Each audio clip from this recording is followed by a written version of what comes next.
함께 보실 하나님 말씀은 출애굽기 14장 1절에서 14절까지입니다. 출애굽기 14장 1절에서 14절까지 다 찾으신 줄 알고 우리 같이 함께 한 목소리로 합독하도록 하겠습니다. 1절부터 함께 읽습니다. 시작. 여호와께서 모세에게 말씀하여 이르시되 이스라엘 자손에게 명령하여 돌이켜 바다와 믹돌 사이 비아히롯 앞 바알스본 맞은편 바닷가에 장막을 치게 하라.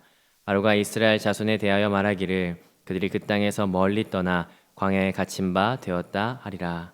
내가 바로의 마음을 완악하게 한즉 바로가 그들의 뒤를 따르리니 내가 그와 그의 온 군대로 말미암아 영광을 얻어 애굽 사람들이 나를 여호와인 줄 알게 하리라 하시매 무리가 그대로 행하니라. 그 백성이 도망한 사실이 애굽 왕에게 알려짐에 바로와 그의 신하들이 그 백성에 대하여 마음이 변하여 이르되 우리가 어찌 이같이 하여 이스라엘을 우리를 섬김에서 놓아 보냈는가 하고 바로가 곧 그 병거를 갖추고 그의 백성을 데리고 갈새 선발된 병거 600대와 애굽의 모든 병거를 동원하니 지휘관들이 다 거느렸더라. 여호와께서 애굽 왕 바로의 마음을 완악하게 하셨으므로 그가 이스라엘 자손의 뒤를 따르니 이스라엘 자손이 담대히 나갔음이라. 애굽 사람들과 바로의 말들 병거들과 그 마병과 그 군대가 그들의 뒤를 따라 바알스본 맞은편 비아히롯 곁 해변에 바로가 가까이 올 때 이스라엘 자손이 눈을 들어본즉 애굽 사람들이 자기들 뒤에 이른지라.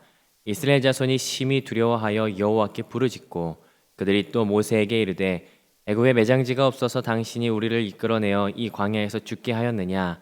어찌하여 당신이 우리를 애굽에서 이끌어내어 우리에게 이같이 하느냐? 우리가 애굽에서 당신에게 이른 말이 이것이 아니냐? 이르기를 우리를 내버려 두라. 우리가 애굽 사람을 섬길 것이니라 하지 아니하였더냐? 애굽 사람을 섬기는 것이 광야에서 죽는 것보다 낫겠노라. 모세가 백성에게 이르되 너희는 두려워하지 말고 가만히 서서 여호와께서 오늘 너희를 위하여 행하시는 구원을 보라. 너희가 오늘 본 애굽 사람을 영원히 다시 보지 아니하리라. 여호와께서 너희를 위하여 싸우시리니 너희는 가만히 있을지니라. 아멘. 우리는 한 주간 출애굽기를 출애굽기라고 부르게 만드는 그 사건, 출애굽에 대해서 같이 함께 살펴보고 있습니다. 출애굽기 12장부터 14장까지 이번 주에 함께 살펴보고 있는데요. 어떤 사람들은 출애굽기를 기적 중에 하나다라고 그렇게 출애굽을 기적 중에 하나다라고 그렇게 볼 수도 있을 것 같습니다. 성경에는 수많은 기적들이 등장하죠. 그러나 그 기적들 가운데 하나님께서는 사람을 통하여 그 기적을 이렇게 일으키시는 사람을 이렇게 사용하시기도 하지만 오늘 우리가 보는 출애굽이라고 하는 이 놀라운 사건은 조금 독특한 면이 있습니다. 그건 뭐냐면 하나님께서 전적으로 인도하신다라고 하는 특징을 가지고 있죠. 물론 모세라고 하는 인물을 사용하기도 하시죠. 그러나 이 일을 전적으로 계획하고 이 일을 전적으로 이루어 가시는 분은 하나님이시다라고 하는 것을 우리는 이 말씀들을 통해서 알 수가 있습니다. 아무튼 하나님께서 이스라엘 백성을 인도해 내셨어요. 그 이유가 뭔지 아십니까? 그 이유는 오늘 본문 4절에 등장하거든요. 그건 뭐냐면 하나님의 영광을 드러내기 위해서예요. 이게 궁극적인 목적이에요. 하나님의 영광을 드러내는 것이 궁극적인 목적인데 더 있어요. 종속적인 목적으로 볼 수 있는 그 부차적인 목적은 뭐냐면요. 4절에 마찬가지로 나오는데 애굽 백성이 여호와임을 알게 하는 것, 그것이 종속적인 목적이 되는 거죠. 여기에서는 애굽 백성만을 이야기하는데 사실은 애굽 백성은 물론이거니와 이스라엘 백성에게도 하나님이 누구신지를 알려주는 그 귀한 사건이 바로 오늘 이 사건인 것입니다. 그러니까 정리하자면 오늘과 내일 그리고 이번 주 계속해서 보는 이 출애굽 홍해 사건은요, 하나님의 전적인 인도하심이고 그 인도하심을 통해서 하나님께서 보이기 원하시는 것은 첫 번째 하나님의 영광이고 두 번째 하나님의 하나님 되심을 알게 하기 위해서입니다. 그럼 제가 질문을 한번 해볼게요. 그렇다면 이 하나님의 인도하심 앞에 마땅히 보여야 되는 반응은 뭘까요? 그건 어렵지 않죠. 그건 따라가면 됩니다. 따라가면 돼요. 당연한 이야기죠. 하나님의 이끄심에, 하나님의 인도하심에 따라가면 돼요. 하나님이 멈추면 되는 거고 가면 되는 거예요. 기다려 하면 기다리면 되고 가자 하면 가면 되는 거죠. 사실 이스라엘 백성이 40년간 광야에서 받았던 훈련은 이 훈련이었습니다. 구름 기둥, 불 기둥이 가면 가고 멈춰 있으면 멈추고 이게 하루건 이틀이건 한 달이건 1년이건 멈춰 있으면 되는 거예요.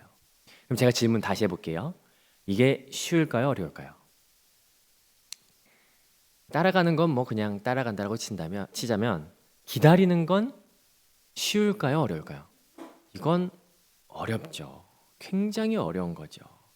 우리가 기다리는 게 어렵다라고 지금 말할 수 있는 것만큼 아마 이스라엘 백성도 동일하게 느꼈을 겁니다. 하나님의 인도하심, 전적인 어떤 출애굽의 어떤 주도권 앞에서 그러한 이해하지 못하는 모습들이 오늘 본문에 드러나거든요. 어디에서 볼 수 있냐면요. 오늘 본문 가운데 흔한데 굉장히 흔한 단어예요. 그런데 흔하지만 독특한 단어 하나가 오늘 본문에서 딱 2번 쓰여지는 것을 보게 됩니다. 그거는 마라고 하는 히브리어인데요. 부사예요.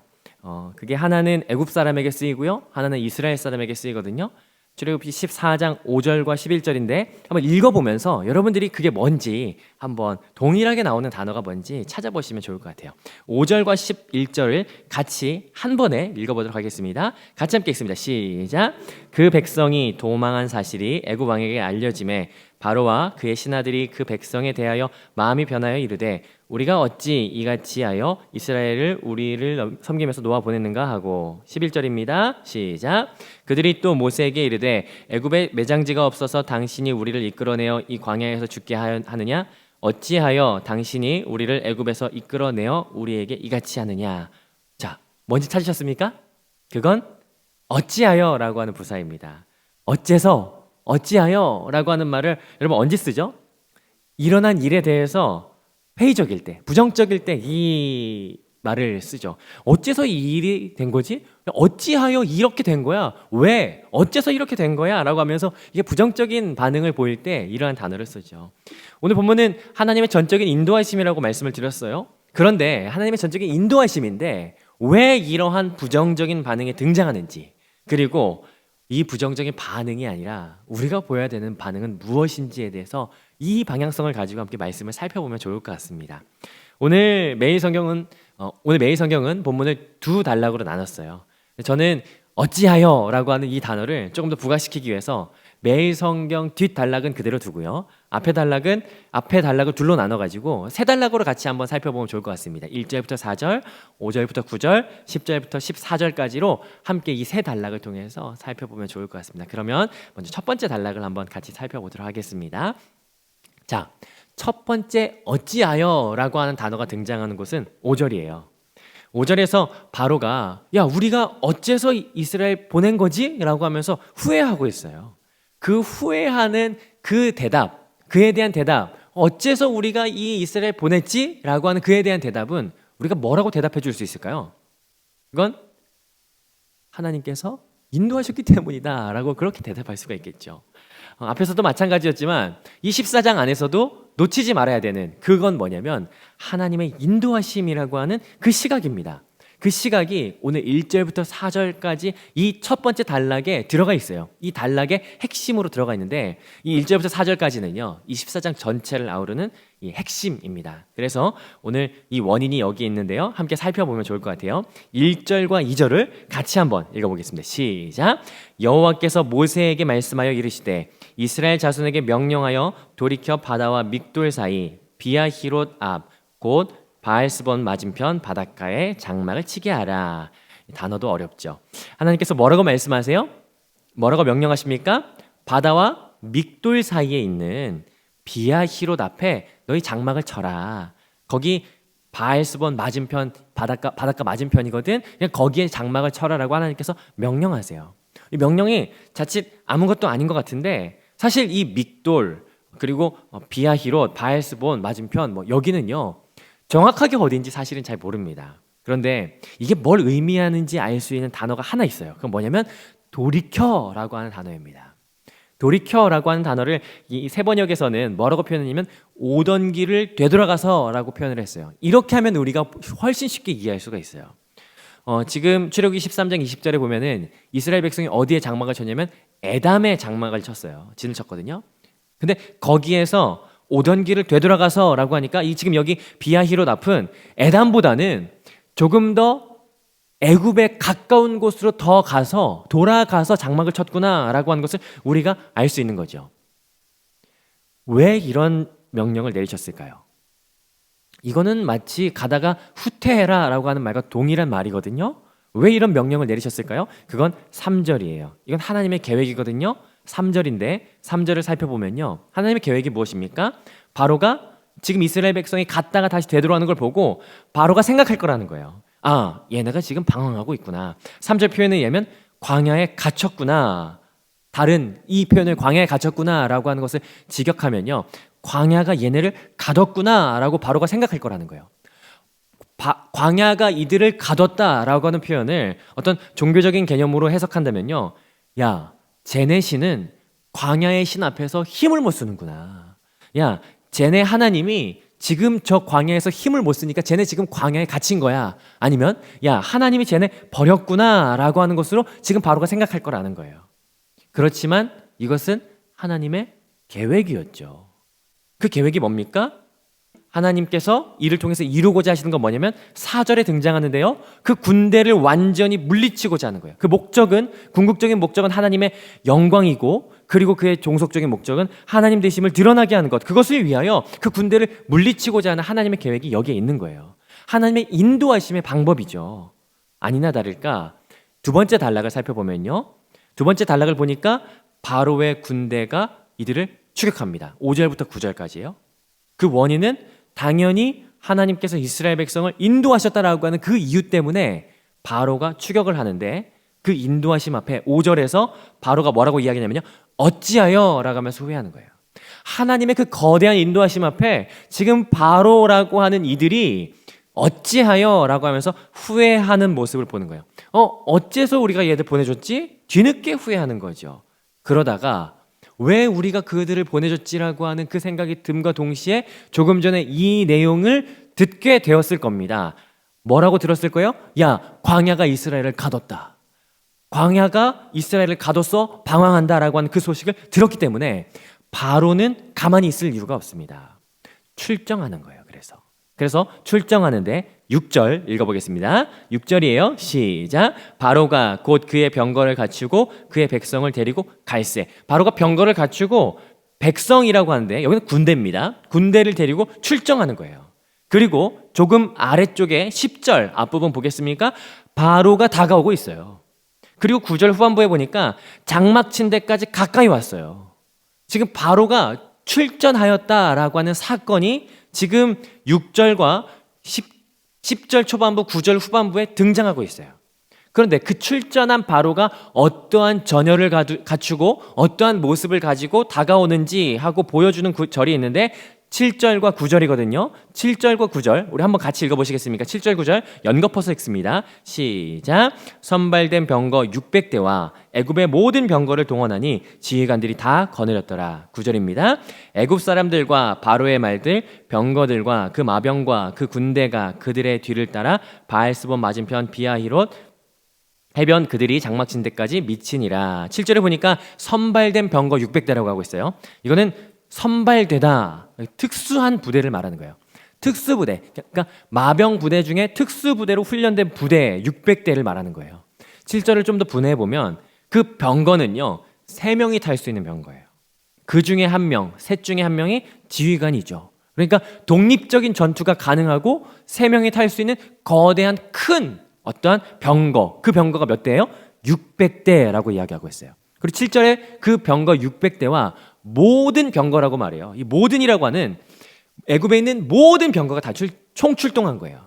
애굽에 있는 모든 기병, 특수부대를 비롯한 모든 기병대가 출동을 한 거죠. 애굽은 여러분 아시겠지만 말과 병거로 유명한 도시예요.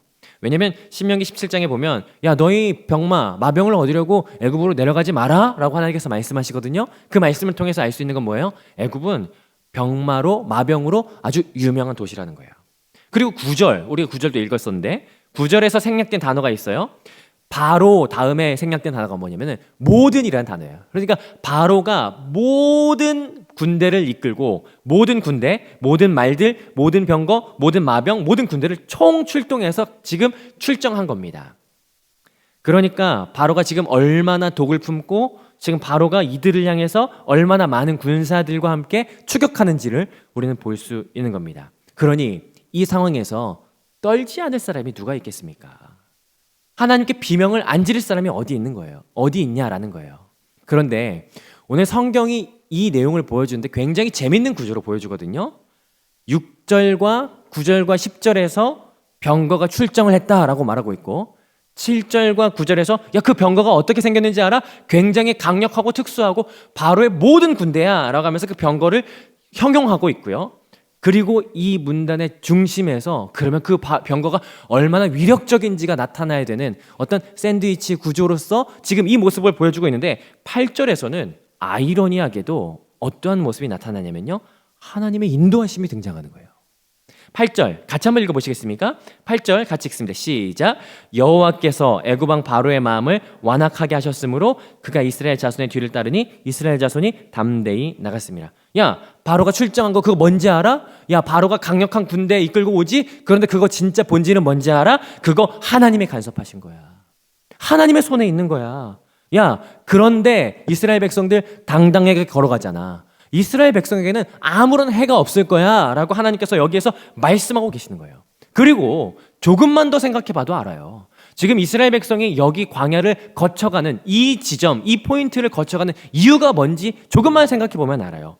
하나님께서 이스라엘 백성 모르십니까? 하나님께서 이들을 이리로 인도하신 이유가 있어요. 더 빠른 길로 가나안에 들어갈 수 있었지만 이 길로 인도하시는 이유는 뭐냐면요. 얘네 전쟁을 모르기 때문에 전쟁 경험하면 이들 마음이 물처럼 녹아서 다 애굽으로 돌아갈까 봐 하나님께서 길게 돌아서 가게 하신 거예요. 그러면 이들이 여기에 있는 이유는 조금만 생각해 보면 하나님께서 이들을 전쟁과 맞닥뜨리지 않으실 거라고 하는 분명한 이유가 여기에 있는데 지금 이들이 마음이 어떻게 되는 겁니까? 물처럼 녹고 있는 것을 우리는 마주하게 되는 겁니다. 지금 이거는 겉으로 보기에는 굉장히 강력하고 힘이 센 군대인 것 같지만 이거는 하나님께서 인도하신 거라고 하는 것을 오늘 이 본문에서 보게 되는 거예요. 자, 그런데 이러한 하나님의 인도하심을 보여주는 사건 앞에 백성이 뭐라고 하는지 세 번째 단락 10절부터 14절 가운데 여전히 하나님의 인도하심이 있지만 그들이 11절에서 어찌하여 우리를 여기로 보내셨습니까? 라고 하면서 이들이 부정하고 하나님의 그 인도하심에 대하여 회의적인 시각을 나타내는 것이 여기에 등장하는 거예요. 그 회의적인 시각을 나타내는 모습이 어떤 모습인지 10절부터 12절까지를 한번 살펴보도록 하겠습니다. 10절부터 12절까지 같이 함께 읽어봅니다. 시작. 바로가 가까이 올 때 이스라엘 자손이 눈을 들어 본즉 애굽 사람들이 자기들 뒤에 이른지라 이스라엘 자손이 심히 두려워 여호와께 부르짖고 그들이 또 모세에게 이르되 애굽에 매장지가 없어서 당신이 우리를 이끌어내어 이 광야에서 죽게 하느냐? 어찌하여 당신이 우리를 애굽에서 이끌어내어 우리에게 이같이 하느냐? 우리가 애굽에서 당신에게 이른 말이 이것이 아니냐? 이르기를 우리를 내버려 두라. 우리가 애굽 사람을 섬길 것이라 하지 아니하더냐? 애굽 사람을 섬기는 것이 광야에서 죽는 것보다 낫겠노라. 바로가 가까이 왔어요. 바로 뒤까지 왔어요.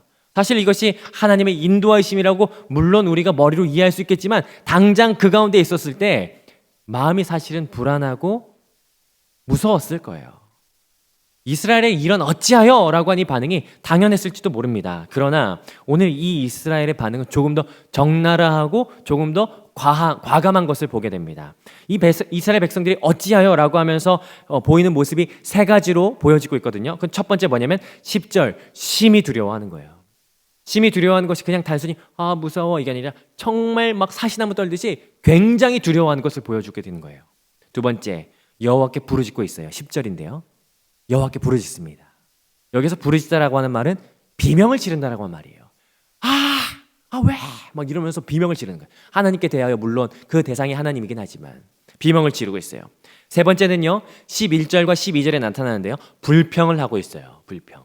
근데 그 불평이 11절, 12절에서 어떠한 불평인지 마찬가지로 세 가지가 등장하는데요. 첫 번째, 매장지가 없어서 우리 죽게 했냐? 두 번째, 우리 왜 끌어냈냐? 우리 그냥 내버려 두라고 했잖아. 세 번째, 애굽 사람 섬기는 게 광야에서 죽는 것보다 낫겠다라고 하면서 불평을 하고 있어요. 왜 그랬어? 왜 우리를 어째서 이곳에 이끌어냈어? 라고 하면서 두려워하고 부르짖고 불평합니다.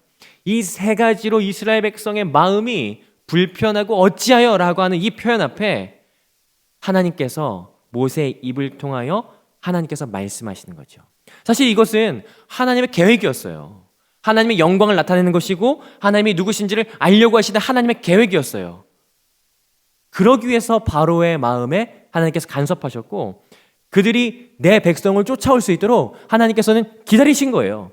이들을 더 빨리 홍해를 건너서 바로 건너게 하셨을 수도 있었을 거예요. 그런데 그건 우리의 생각이고 하나님의 시간은 그게 아닌 것 같습니다.